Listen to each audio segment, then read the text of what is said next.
कर्म बड़ा या भाग्य।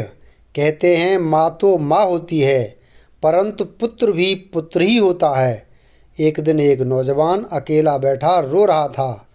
पास ही से एक साधु गुजरे तो उन्होंने नौजवान से पूछा, क्यों बेटा, क्यों रो रहे हो? नौजवान बोला, हे साधु महाराज, मेरा संसार में कोई नहीं है।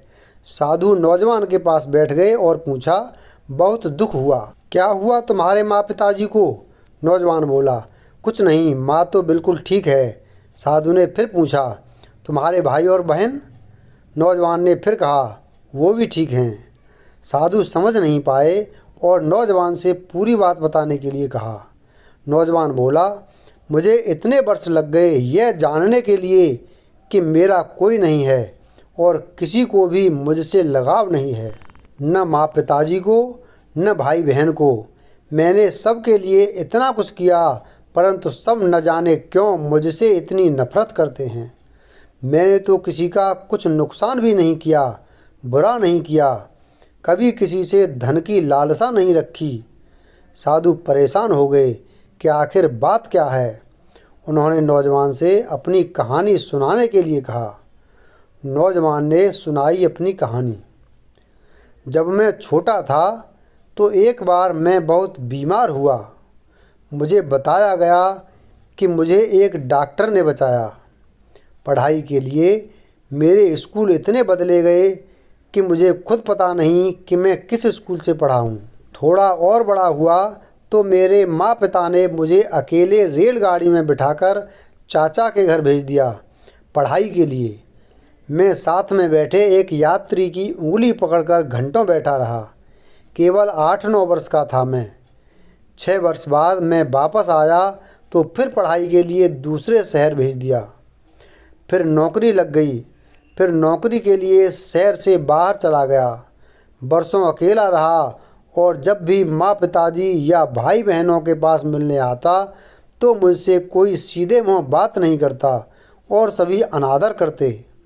फिर शादी हो गई तो माता पिता ने घर से निकाल दिया। फिर भी मैं साथ निभाता रहा। मैंने और मेरी पत्नी ने मिलकर परिवार को जोड़ने की बहुत कोशिश की, परंतु कोई भी हमसे रिश्ता रखना नहीं चाहता था। साधु की आंखें नम हो गईं और साथ ही नौजवान की आंखें भी। नौजवान ने आगे बताना शुरू किया।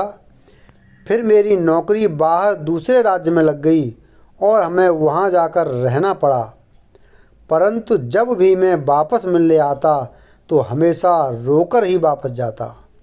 किसी का व्यवहार नहीं बदला था। फिर पिता बीमार रहने लगे। उनकी देखभाल के लिए जब भी मैं आता 4 बातें सुनकर ही जाता।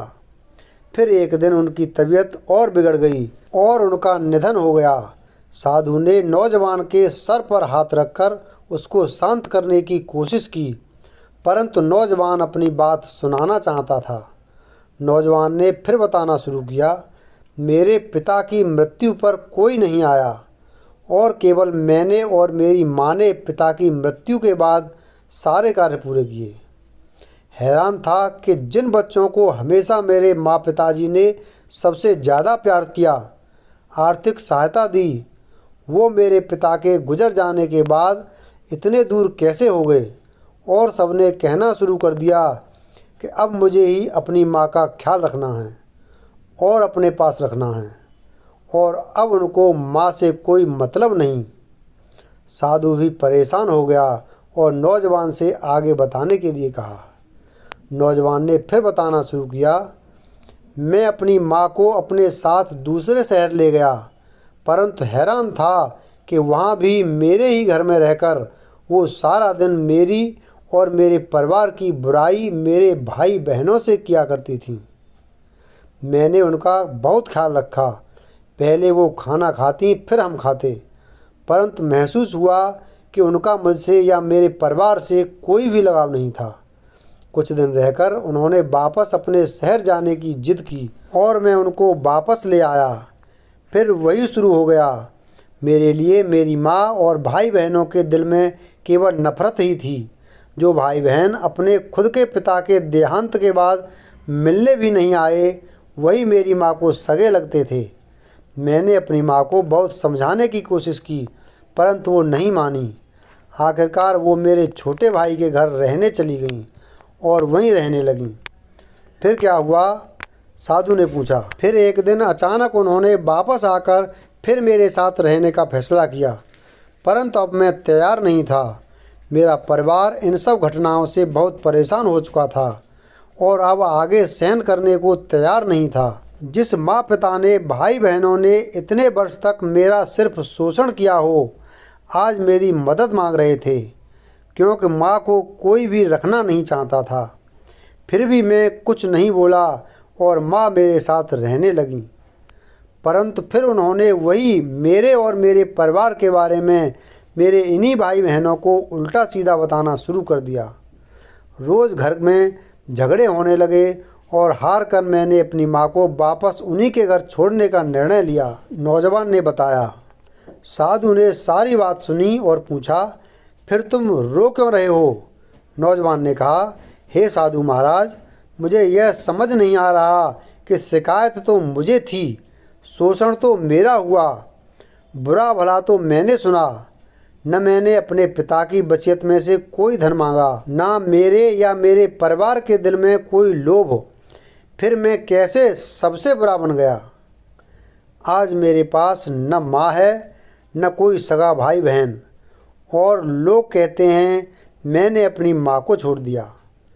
किसको छोड़ दिया जो खुद मेरी कभी थी ही नहीं? छोड़ तो उन्होंने मुझको दिया। साधु मुस्कराए और बोले, नौजवान, लोग कहते हैं माँ से बढ़कर कुछ नहीं, परंतु माँ से बढ़कर है, और वो है कर्म। तूने बहुत कोशिश की, परंतु तेरी कोशिश को और तेरे सम्मान को कोई समझ नहीं पाया। तुझे हमेशा दोषी ठहराया। यह कसूर और बदकिस्मती तेरी नहीं, उनकी है। पछतावा तुझे नहीं, उनको होना चाहिए, जिन्होंने अपने सबसे बड़े पुत्र और एक भाई को समझने में इतनी बड़ी भूल कर दी। कर्म के हिसाब से सब बराबर हैं, न माँ बड़ी और न ही पुत्र, न ही पिता बड़ा और न ही भाई बहन। कर्म सिर्फ कर्म देखता है। आज तेरा यूं अकेले बैठकर यह सोचना ही बताता है कि तेरी तरफ से तूने बहुत कोशिश की, परंतु जब उनके भाग्य में ही तुझसे सुख प्राप्त करना नहीं था तो कहाँ से मिलता। इसमें तू क्या करेगा? इसलिए पछताना छोड़ और अपने परिवार और अपने भविष्य को संवार। यह कहकर साधु वहाँ से चल दिए और साथ ही नौजवान। लगाव, सम्मान और भावनाएं एक तरफा नहीं होती।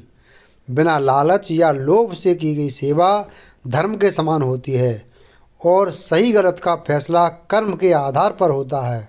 माँ तो माँ होती है, परंतु पुत्र भी पुत्र ही होता है, और कर्म और भाग्य की माने तो दोनों ही बराबर हैं।